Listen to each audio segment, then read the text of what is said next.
আজকে অবশেষে সেই প্রতীক্ষার অবসান ঘটলো। অনেক জল্পনা কল্পনা, আলোচনা আর অপেক্ষার পর অবশেষে মে মাসের 2 তারিখে উদ্বোধন হয়ে গেল দিনাজপুর শিল্প ও বাণিজ্য মেলা 2026। আতশবাজি আর বেলুন উড়ানোর মধ্য দিয়ে শুরু হয় এই আয়োজন। সত্যি বলতে শুরু থেকেই পুরো পরিবেশটা ছিল উৎসব মুখর। আর সবচেয়ে ভালো ব্যাপার হলো, যেহেতু আজ ছিল প্রথম দিন, তাই দর্শনার্থীদের জন্য প্রবেশ সম্পূর্ণ ফ্রি রাখা হয়েছিল। মানে আজকে মেলায় ঢুকতে কোনো টিকিট লাগেনি। আর আজকে আমরা চলে এসেছি সরাসরি মেলা প্রাঙ্গণে আপনাদেরকে পুরো পরিবেশটা দেখানোর জন্য। প্রবেশ করার আগেই চোখে পড়বে মানুষের ভিড়, আলো আর উৎসব মুখের পরিবেশ। আর প্রতিবারের মতো এবারও সবচেয়ে বেশি নজর কেড়েছে মেলার প্রধান ফটক বা গেট। গেটের কাজ এখনো পুরোপুরি শেষ হয়নি, এখনো কিছু কাজ চলমান রয়েছে, কিন্তু তারপরেও এর অবকাঠামো এবং ডিজাইন দেখে বোঝা যাচ্ছে এটা দিনাজপুরের সবচেয়ে বড় আয়োজনগুলোর একটি। আপনারা অবশ্যই কমেন্টে জানাবেন এই প্রবেশ গেটটিকে আপনারা 10-এ কত দিবেন। এখন চলুন একটু ভিতরে ঢুকে দেখি এবারের মেলায় কি কি থাকছে। মেলায় ঢুকলেই দেখা যাবে বিভিন্ন ধরনের স্টল, কাপড়, কসমেটিক্স, ফার্নিচার, কিচেন আইটেম, খেলনা, ফুড স্টল, স্থানীয় হস্তশিল্প, সবকিছু মিলে পুরো জায়গাটা যেন ছোট্ট একটা উৎসব নগরী। শুধু কেনাকাটাই নয়, পরিবার আর বন্ধুদের সাথে সময় কাটানোর জন্য এই মেলাটা দিনাজপুরবাসীর কাছে আলাদা একটা অনুভূতির জায়গা। আরেক পাশে দেখা গেল বিভিন্ন ধরনের রাইড। এর মধ্যে কিছু রাইড দেখে একটু ভয় লাগতেছিল।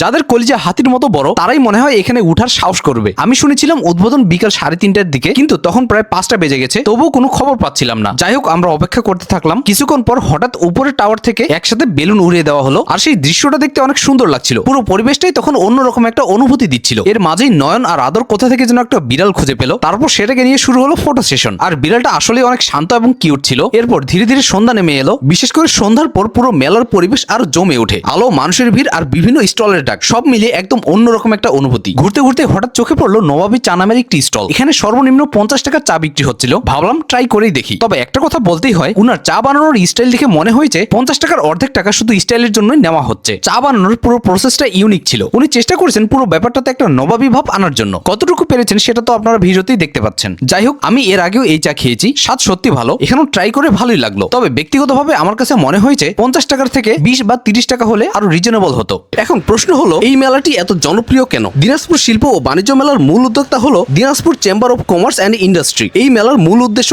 স্থানীয় পণ্য ও ক্ষুদ্র উদ্যোক্তাদের একটি বড় প্ল্যাটফর্ম দেওয়া। বিশেষ করে দিনাজপুরের বিখ্যাত কাঠারি ভোগ চাল, মৌসুমী লিচু, সুস্বাদু পাপড় এবং বিভিন্ন ধরনের হস্তশিল্প এই মেলার মাধ্যমে দেশ জুড়ে পরিচিত পায়। শুধু তাই নয়, প্রতি বছর এই মেলায় কয়েক কোটি টাকা লেনদেন করা হয় বলে ধারণা করা হয়, যা স্থানীয় ব্যবসা বাণিজ্যের জন্য একটি বড় অবদান রাখে। ইতিহাসের দিকে তাকালে দেখা যায় দিনাজপুরের বাণিজ্য মেলার যাত্রা শুরু হয়েছিল 90-এর দশকের শুরুর দিকে। তবে তখন ছিল এটি অনেকটা সীমিত পরিসরে। তখনকার আয়োজন আর এখনকার আয়োজনের মধ্যে আছে বিশাল পার্থক্য। 2010 সালের পর থেকে মেলাটি নিয়মিত এবং বড় পরিসরে আয়োজন শুরু হয়। আর 2012-13 সালের পর থেকেই মূলত দিনাজপুর বাণিজ্য মেলা তার আধুনিক ও জাঁকজমকপূর্ণ রূপ পেতে শুরু করে। বর্তমানে এই মেলা শুধু দিনাজপুরে সীমাবদ্ধ নয়, উত্তরবঙ্গের বিভিন্ন জেলা থেকেও মানুষ এখানে ঘুরতে আসে। যাই হোক, সন্ধ্যার পর পুরো মেলার সবচেয়ে ইন্টারেস্টিং পার্ট শুরু হলো। অনেক অপেক্ষার পর শুরু হয় জমকালো আতশবাজি। সত্যি বলতে বন্ধুদের সাথে দাঁড়িয়ে আতশবাজি উপভোগ করার মুহূর্তটা অনেক ভালো লাগছিল। আকাশ জুড়ে রঙিন আলোর ঝলকানি আর চারপাশে মানুষের উচ্ছ্বাস, সব মিলিয়ে দিনটার সমাপ্তিটা সত্যি দারুণ ছিল। তো বন্ধুরা, আপনারা দিনাজপুর বাণিজ্য মেলায় কবে আসছেন আর এলে সবার আগে কোন জিনিসটা ট্রাই করতে চান কমেন্টে অবশ্যই জানাবেন। আর ভিডিওটি ভালো লাগলে লাইক, কমেন্ট আর শেয়ার করতে ভুলবেন না। আজকের মতো এই পর্যন্তই। দেখা হবে ইনশাআল্লাহ পরবর্তী ভিডিওতে। ততক্ষণ পর্যন্ত সবাই ভালো থাকুন, সুস্থ থাকুন। আল্লাহ হাফেজ।